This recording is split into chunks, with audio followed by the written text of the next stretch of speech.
Bonjour, c'est Ursule encore. On est le 15 août 2018 et je viens sonner la trompette aujourd'hui encore et je viens nous encourager à mettre notre vie en règle parce que bientôt le Seigneur va déclencher le processus par lequel nous allons le voir face à face. Et cela nécessite vraiment qu'on puisse, au fait, se retrouver être une épouse sans tache, ni ride, ni rien de semblable. Parce que euh, on pense souvent qu'on est prêt, on pense souvent que, au fait, on n'a rien à se reprocher parce que tout est OK. Mais si on est des gens qui pratiquons la présence de Dieu, on va vite se rendre compte dans la présence de Dieu souvent que, oh, il y a beaucoup de choses vraiment qui nous séparent encore du Père. Et euh, la marche vraiment de la sainteté va nous donner vraiment à chaque jour de pouvoir ôter une tâche sur nous. Parce que vous savez, souvent on a une robe blanche ou bien une tunique blanche, mais souvent cette tunique a des taches, plusieurs taches. Alors donc il est important qu'on puisse ôter ces taches-là pour qu'à la fin, notre robe soit blanc nickel. Donc voilà. Alors aujourd'hui, je viens parler de la chambre nuptiale et juste pour les solitaires. Donc, c'est ça. Alors, on peut être choqué, mais ce n'est que vérité. La Bible dit que Dieu a manifesté, il a montré ses voies à Moïse, mais au peuple, ils ont vu ses œuvres. Question de dire que quand tu viens dans la présence de Dieu, Dieu va t'indiquer sa volonté, ses voies, tout ce qu'il attend de toi. Il va te parler face à face, vraiment, il va te parler avec précision, pardon. Tu sauras ce qu'il veut. Les autres qui sont autour de toi vont voir les œuvres de Dieu dans ta vie. Parce que ils ne viennent pas dans la présence de Dieu comme toi, ils ne peuvent pas voir ce que toi ce que tu ne peux pas goûter à ce que toi tu goûtes. Pour goûter à cela, il est important, ils n'ont pas le choix que de marcher solitairement devant le Père. Et pourquoi seuls ceux-là qui marchent solitaires verront la chambre nuptiale? C'est parce que dans la solitude, tu as cette communion-là avec toi-même. Alors tu peux te regarder tel que tu es. Et puis aussi, dans la solitude, tu as cette communion-là avec le Père et tu peux communiquer un à un avec lui. Alors, l'être humain, on le sait tous, est souvent porté à se tourner vers les autres. Parce que, bon, souvent, il y a des gens qui se sentent vraiment seuls, ils ne veulent pas être seuls. Ils n'aiment pas la solitude, ils vont toujours chercher la compagnie de quelqu'un. Alors, il y a d'autres personnes qui, au fait, grandissent dans un milieu où, bon, il faut toujours être avec les gens. Et puis, donc, finalement, ils n'arrivent pas vraiment à savoir même qui ils sont, parce que tout ce qu'ils font, c'est toujours autour des gens. Mais je viens vous dire que si tu veux vraiment connaître le Seigneur et entrer dans la chambre nuptiale avec lui, tu n'as pas le choix que d'expérimenter ce que lui-même il a expérimenté. Si vous vous rappelez, un jour Jésus-Christ a nourri la foule et le lendemain les gens sont encore venus le chercher. Et les gens se sont rendus compte que Jésus n'était pas là. Et quand il avait fini de nourrir la foule, il s'est retiré. La Bible dit qu'il s'est retiré. Il est allé passer un temps avec son père. Et il passait le temps avec son père.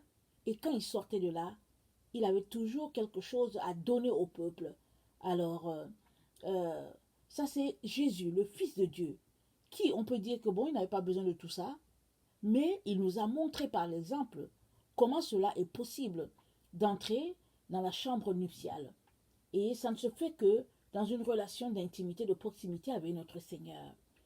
Alors, j'aimerais ça euh, qu'on puisse lire Jean 3, le verset attendez, c'est. Il ne faut pas que je me trompe. J'étais.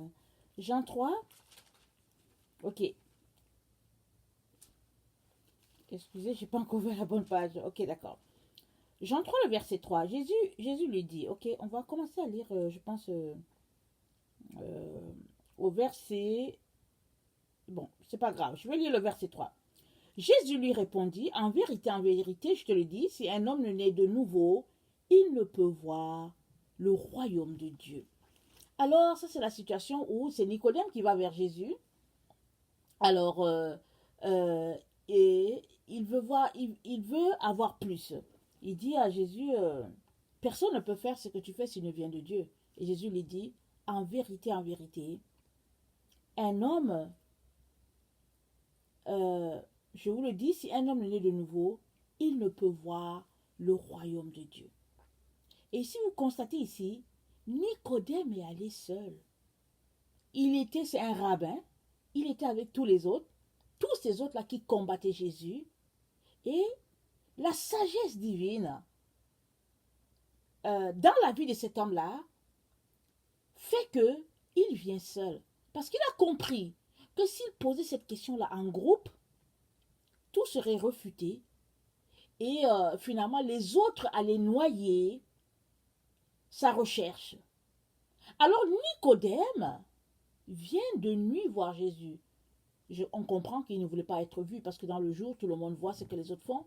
Mais dans la nuit, on ne sait pas qui marche, on ne sait pas qui entre dans la maison. Surtout que dans le temps ancien, il se couvrait là avec cette couverture-là. On vient, on cogne à la porte et puis on ouvre et puis on vient voir le maître. Alors, ce monsieur-là était intrigué par ce que Jésus faisait. Et il n'a pas voulu qu'on lui vole vraiment c'est cette lumière-là qui a commencé à le visiter. Alors, il s'est éclipsé des gens qui sont de sa classe sociale. Il est venu tout seul dire à Jésus, il n'y a personne qui peut faire ce que tu fais s'il n'est pas de Dieu. Et Jésus-Christ lui répond, il dit, tu ne peux pas avoir le royaume de Dieu si tu n'es né de nouveau. Ça, c'est vraiment assez spécial. Parce que quelqu'un d'autre pouvait dire, ouais, félicitations Nicodème, vraiment, c'est bien ça, comme les gens aiment dire en notre temps, les humains. Mais il lui répond carrément par une autre énigme. Il lui dit, si tu ne nais de nouveau, tu ne peux voir le royaume de Dieu. Alors ici, Jésus lui pose déjà la question, une question existentielle. Parce que pour répondre à ce type de questions, les questions que Nicodème avait, il faut que tu te retrouves seul. Tu ne peux pas avoir une réponse à ce type de questions quand tu es dans le groupe. L'autre va dire, je pense que. L'autre va dire, oh Nicodème, vraiment, est-ce que tu veux te taire parce que bon, patati patata. L'autre va dire, mais voyons, quelle question idiote, excusez-moi du terme, etc. Vous savez ce qui se passe dans le groupe. Mais quand tu cherches la réponse à la question que te pose ton âme, tu vas devant Dieu. Tu te retires dans sa présence. Alors tu dis, Seigneur, où se trouve la vérité? Tu commences à poser des questions et Jésus-Christ ne manquera pas de te répondre. Alors, Nicodème ici nous montre que, au fait, il communiait déjà avec lui-même. Il se posait des questions. Il se disait, mais comment? Les autres rabbins disent que celui-là, il est dans le péché. Les autres disent que bon, c'est le fils de Marie, qu'elle l'a conçu dans le péché. Exemple, vous comprenez? Les autres disent que bon, il est comme ci, il est comme ça. Mais personne ne peut faire les choses qu'il fait si ce gars-là ne vient pas de Dieu. Alors comment est-ce que je vais avoir la réponse à ma question? Le seul moyen que j'ai, c'est que je vais aller le voir sans les autres. Et je vais aller le voir en catimini. Comme ça, personne ne saura. Et voilà, on ne va pas me lapider ou bien on ne va pas m'exclure de la synagogue. Alors voilà un peu le schéma que j'ai dans ma tête concernant ce que Nicodème a fait. Alors il est donc allé voir Jésus parce qu'il communiait déjà avec lui-même et il trouvait qu'il y avait quelque chose qui clochait entre ce qui était dit de cet homme-là et les œuvres que cet homme-là faisait. Et bon, voilà, évidemment, Jésus-Christ lui répond bien. Et Jésus-Christ lui dit qu'il faut que tu naisses de nouveau parce que tu ne peux pas voir Dieu. Et je vais aller plus loin, naître de nouveau. Qu'est-ce que ça veut dire? Alors, on entend ça toujours. Bon, certaines personnes disent que bon, naître de nouveau, c'est accepter Jésus-Christ dans sa vie et puis après cela, se faire baptiser. C'est ça que beaucoup de gens disent. Et bon, en gros, c'est ça. Mais concrètement, qu'est-ce que ça veut dire naître de nouveau? Parce que euh, tu ne peux pas naître de nouveau si tu es en groupe. Je m'explique. Ok, suppose que tu es dans une église ou bien dans une campagne d'évangélisation, peu importe. Alors la personne prêche et il lance un appel. Alors il y en a qui lèvent la main parce qu'ils ont été touchés par le message, soit parce qu'ils cherchaient déjà Dieu depuis longtemps. Et puis ce message est vraiment le message qui est venu mettre le clou à la chose. Ou bien ils entendent, ils sont emballés par tout ce qui se passe et puis donnent leur vie au Seigneur. Mais pour que ce qu'ils viennent de vivre puisse se concrétiser dans leur vie, ils ont besoin de se retirer seuls à seuls avec leur Bible, avec leur Dieu, pour pouvoir grandir. Et la nouvelle naissance requiert que tu sois tout nu devant Dieu. Parce que ce n'est que là que Dieu va te montrer qui tu es. Dans toute ta nudité, parce que anyway, c'est lui qui t'a créé. C'est lui qui t'a façonné. Si tu es capable de cacher les choses devant les humains, avec les règles de politesse, avec toutes sortes comment on appelle ça là, de règles de la société et tout ça, mais quand tu es devant Dieu, tu ne peux rien lui cacher, il te connaît. Tu es dans toute ta nudité. Et ce n'est que là que tu peux te voir tel que tu es. Tu peux reconnaître que oui, au fait, tu ne fais que jouer la comédie devant les gens. Tu ne peux reconnaître que oui, ce Dieu-là est grand, mais que toi, tu n'arrives pas, etc., etc. Alors, le processus de la nouvelle naissance se trouve dans Romains 12, le verset 1 à 2, je vais lire. Je vous exhorte donc, frères, par les compassions de Dieu, à offrir vos corps comme un sacrifice vivant, saint, agréable à Dieu, ce qui sera de votre part un culte raisonnable. Ne vous conformez pas au présent siècle, mais soyez transformés par le renouvellement de l'intelligence, afin que vous discerniez quelle est la volonté de Dieu, ce qui est bon, agréable et parfait. Donc, le processus de la nouvelle naissance requiert que on ne puisse pas se conformer au siècle dans lequel nous nous trouvons. Si tu veux naître de nouveau, selon ce que Jésus-Christ dit, la naissance selon Jésus, tu ne peux pas te conformer dans les valeurs du siècle dans lequel tu te trouves. Et il dit, et tu es appelé à renouveler ton intelligence. Et on renouvelle l'intelligence comment? On renouvelle l'intelligence en discernant la volonté de Dieu. Parce que si nous voyons bien, on comprend que notre intelligence peut être élastique. Alors, il y a des gens qui, peu importe ce qui arrive, ils disent je ne change pas mon point de vue, point. À la ligne. Alors, ils peuvent lire la Bible et la Bible leur dit tu es un menteur. Alors, ils disent anyway, ça fait quoi? Je ne change pas parce que je suis un menteur, mais Dieu m'aime pareil. Ça, c'est quelqu'un qui ne renouvelle pas son intelligence. Mais si tu lis la Bible, et la Bible, tu lis que les menteurs n'auront pas part au royaume de Dieu, et que tu lis aussi que quand tu regardes ton visage dans le miroir et que tu ne le nettoies pas, alors ça veut dire que tu gardes ton visage sale. Alors tu comprends que une fois que tu regardes dans la Bible, que la Bible t'envoie le signal que tu as un problème de mensonge, tu comprends que tu as besoin de changer cet état-là, de passer de l'état de menteur à quelqu'un qui ne ment plus. Et ce processus-là, de passer d'un état à l'autre, ça s'appelle renouveler la chose. C'est-à-dire que tu quittes un état et tu remplaces par un autre. Alors, renouveler son intelligence nécessite que tu connaisses la volonté de Dieu. Parce que si tu ne connais pas la volonté de Dieu, qu'est-ce que tu vas renouveler? Alors, si tu lis ta Bible, tu sauras que les menteurs n'ont pas part au royaume de Dieu. Et tu as donc besoin de changer l'état dans lequel tu te trouves. Et tu viens donc remplacer cet état-là parce que tu viens de discerner la volonté de Dieu. Alors tu as discerné la volonté de Dieu et Dieu n'aime pas ça.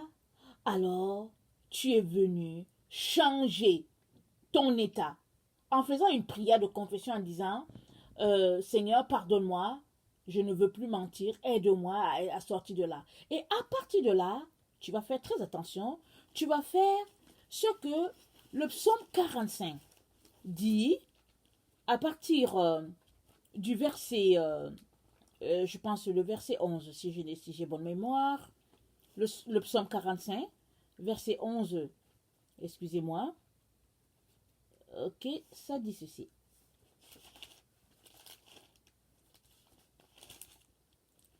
Écoute, ma fille, vois et prête l'oreille. Alors, ce psaume-là te dit, écoute. Quand tu écoutes, il y a déjà ce phénomène-là que tu ouvres grand les oreilles. Il dit, écoute. Alors, on attire encore ton attention, tu dis, vois. Et on te dit encore, prête l'oreille. Prête l'oreille. Fais silence. On dit, accroche-toi, accroche, c'est-à-dire que concentre-toi. Et on dit, le roi oublie ton peuple et la maison de ton père. Le roi porte ses regards, ses désirs sur ta beauté. Puisqu'il est ton Seigneur, rends-lui tes hommages. Alors, ce psaume est en train de dire que, écoute, fais attention, concentre-toi. Et quel est l'objet de ta concentration? C'est que le roi porte ses désirs sur ta beauté. C'est-à-dire que tu es tellement belle que tu captives le cœur du roi. Tu captives le cœur de Jésus. Et pourquoi est-ce que tu as captivé le cœur de Jésus? Parce que tu as choisi d'oublier ton peuple et la maison de ton père.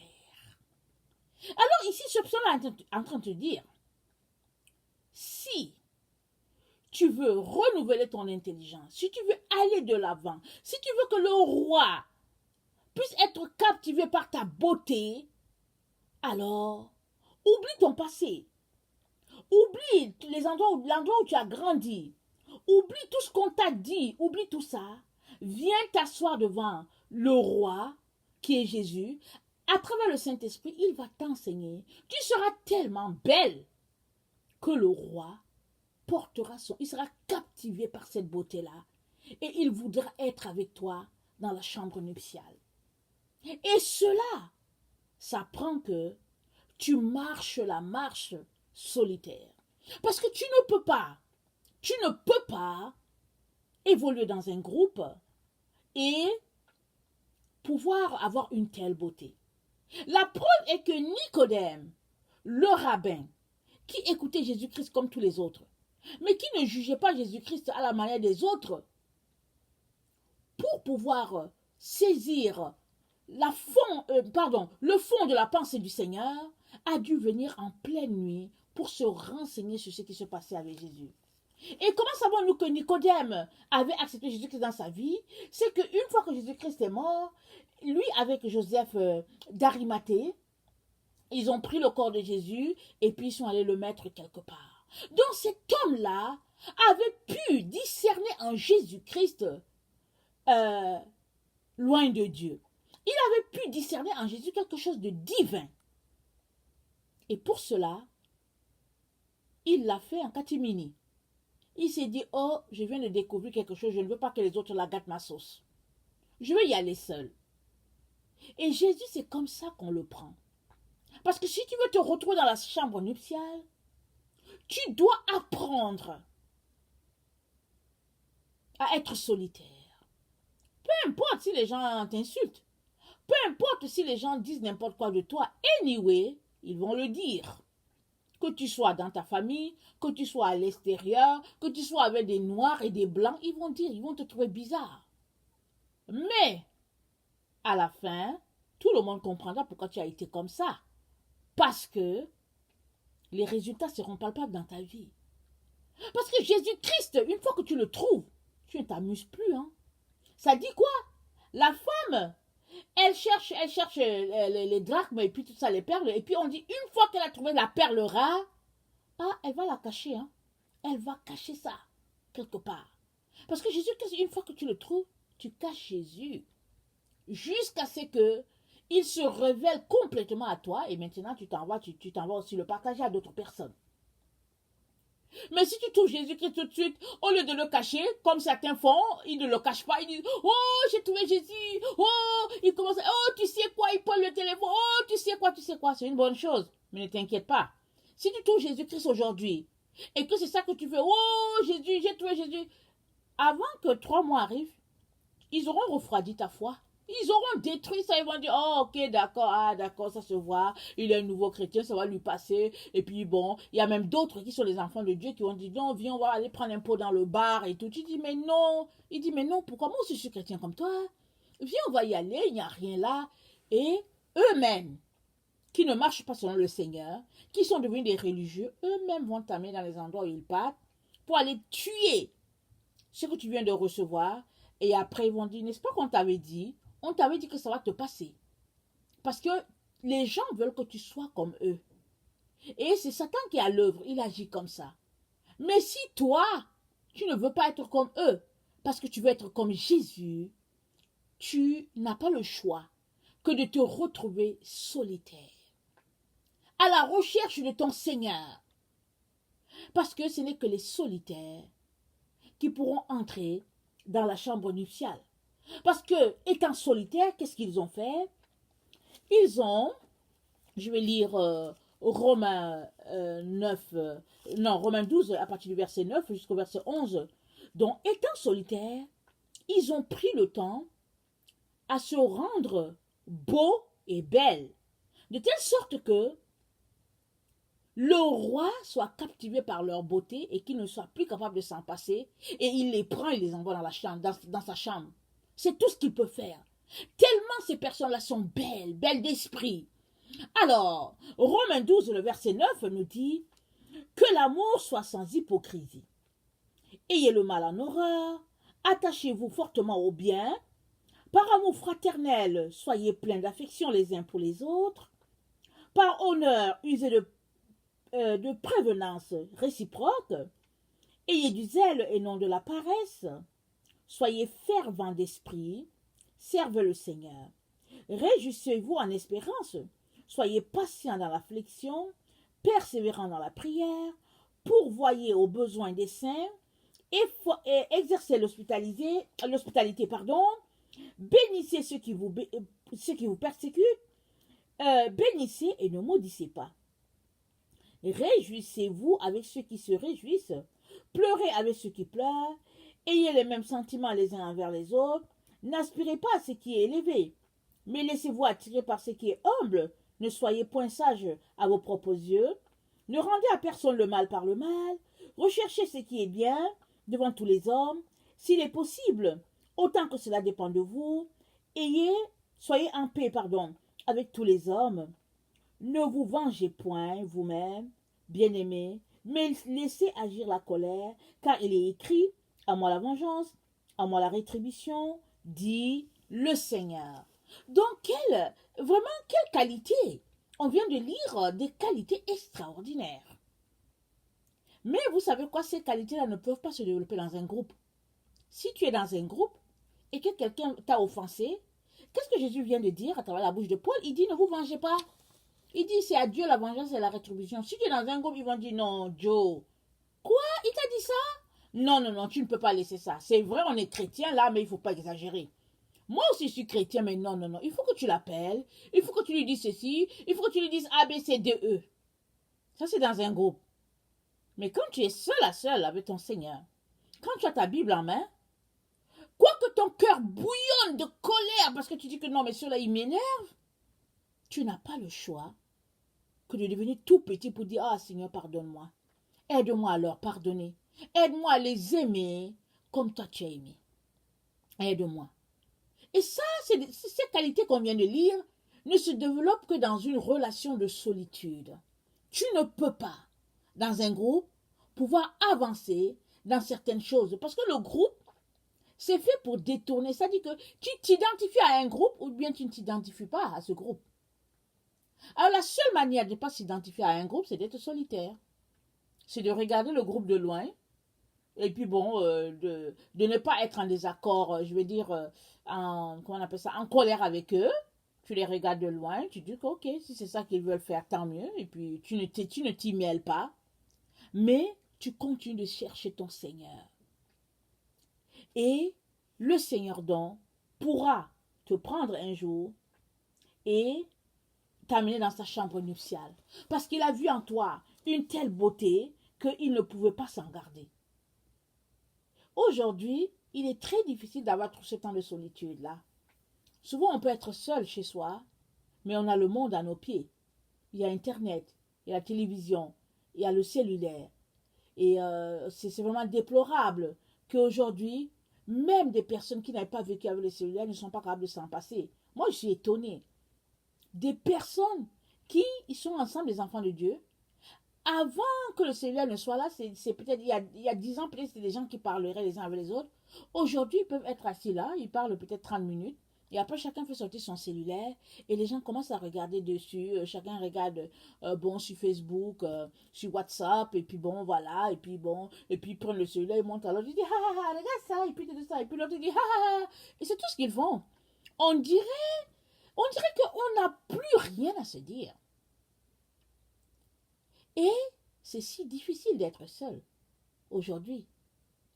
Et pourtant, c'est le moyen par lequel le Père peut nous toucher, nous bénir, parce qu'au fait, on l'a touché par notre beauté. Et toucher le Père par sa beauté requiert qu'on ait du temps avec lui. Parce que ce temps-là que tu passes avec le Père, avec le Fils, c'est ce temps-là qui fait que tu es en train de remplir ton huile dans ton vase. C'est ça qui fait que tu l'amènes à déborder. Et tu fais qu'un jour, la coupe, elle a débordé parce qu'au fait, tu as rempli ton huile. Mais si tu viens juste pendant 10 minutes, parce que le reste du temps, au fait, tu es peut-être avec tes amis, ou bien le reste du temps, tu es sur ton Facebook, quand même tu seras en train d'écouter un pasteur ou en tout cas quelqu'un qui aime le Seigneur, ce ne serait pas un temps seul à seul avec le Seigneur. Ce serait donc un temps où Facebook prendrait une partie, le cellulaire une autre partie, et puis le Seigneur, bon, une infime partie. Et ce temps-là va retarder ton processus de tout ce que tu peux acquérir en devenant, dans ta recherche de la beauté. Parce que ceux qui entrent, pardon, dans la chambre nuptiale, c'est ceux-là que le roi trouve beau. C'est celle-là que le roi trouve belle. Et le Saint-Esprit te dit, à travers le psaume 45, le verset 11, il dit, oublie ton peuple, oublie ton passé, oublie la maison de ton père. Parce que vous savez, on grandit tous avec des valeurs, bonnes ou mauvaises, on grandit avec des valeurs. Mais à un moment donné, il ne faut pas que ces valeurs-là soient des obstacles pour nous. Mais très souvent, ça devient des murs. C'est-à-dire que si quelque chose ne correspond pas à l'enseignement qu'on a reçu de papa ou de maman, ou bien un enseignement qui cadre avec notre famille, ou bien avec notre groupe ethnique, ou bien on ne marche pas dessus. Mais pour ceux-là qui veulent entrer dans la chambre nuptiale, il n'y a pas un autre chemin que de quitter la maison de son père, que de laisser tous ces enseignements-là et de venir devant le Seigneur prendre le temps avec lui, avoir son enseignement à lui. Et pendant que tu es là dans la présence du Seigneur, en train de te délecter de ces enseignements, il te dira ce que tu pourras garder dans les enseignements que tu as reçus dans la maison de ton Père, et il te dira ce que tu devras rejeter. Parce que ces enseignements-là, certains sont des boulets à tes pieds, ils t'empêchent d'aller plus loin. Donc il est vraiment, vraiment important, mes chers frères et chères sœurs, qu'on comprenne que la solitude n'est pas une malédiction. C'est pas quelque chose de mauvais. Même si aujourd'hui, dans certains endroits de la terre, c'est très très difficile d'être solitaire. Et quand quelqu'un est dans son coin, on dit mais qu'est-ce qu'il a? Mais qu'est-ce qu'il fait dans la chambre? Et puis bon, mais pourquoi tu ne veux pas être avec nous ou quoi? Et puis ta. C'est vraiment difficile. Malgré cela, on doit pratiquer de rester seul. On doit pratiquer cela. Il faut qu'on pratique cela. Quand bien même tu serais dans un endroit où bon, la vie de la communauté, la vie de la famille, c'est intense, il est important que tu t'éclipses. À certains moments, les gens vont venir dire que bon, tu exagères, ils vont dire des choses, ils vont parler sur ton dos et tout. Mais s'ils se rendent compte que tu ne fais que ça, tout le temps, ils vont dire, anyway, ça ne change rien. Et puis quand les autres vont se plaindre, ils vont dire, oh non, il est comme ça, et puis elle prend toujours un temps seul. Vous savez, quand le Seigneur est en train de faire une œuvre dans la vie d'une personne, les mêmes personnes avec qui tu vas à l'église, les mêmes personnes avec qui tu as grandi, les mêmes personnes qui disent Amen quand tu pries, ces mêmes personnes seront fâchées parce que tu es toujours en train de lire la Bible. Ils vont dire, mais quoi? Tu lis toujours la Bible, il ne faut pas exagérer. Nous, si on est là, comment c'est que tu lis toujours la Bible? Sans s'en rendre compte, ils sont en train de concurrencer avec Dieu. Ils sont en train de s'opposer à Dieu. Parce que tu es là en train de chercher la face de Dieu, ils devaient plutôt t'encourager. Parce que pendant que tu es en train de chercher la face de Dieu, tu vas pouvoir venir les enseigner un jour, afin que aussi ils sortent de l'obscurité. Mais non, Satan va les utiliser pour dire que, oh oui, tu es toujours en train de lire la Bible, ou bien tu es toujours en train de chanter, et puis tatata, et puis tatata. Mais, si tu veux entrer dans la chambre nuptiale, sache que, peu importe les flèches que tu vas recevoir, organise-toi pour faire de ta vie une vie solitaire. Quand même tu serais marié, il faut que ton mari ou ta femme sache que c'est comme ça que ça marche. Ça, c'est un temps avec le Seigneur. Ça, c'est important. Il faut que le Seigneur soit la priorité pour chacun d'entre vous, mari et femme. Jésus doit être la priorité dans vos vies respectives. Et si c'est ainsi, il sera la priorité dans votre couple. Mais si vraiment vous peinez à trouver du temps à passer avec le Seigneur, parce que chacun court après l'argent, chacun court après une carrière, chacun court après une certaine gloire, vous comprenez avec moi que ce sera difficile d'avoir ce résultat-là, tel que décrit dans le psaume 45, où c'est dit que le roi porte ses désirs sur ta beauté. La beauté ne se trouve pas dans la télévision. Non, non, non. Là, ils donnent leur publicité, ils disent que bon, un semblant de beauté, une apparence de beauté, et que bon, tel produit va faire une apparence. Non, non, non, c'est pas devant la télévision.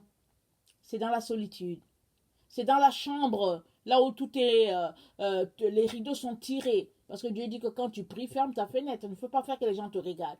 C'est dans ce coin-là, tranquille, que les choses se passent.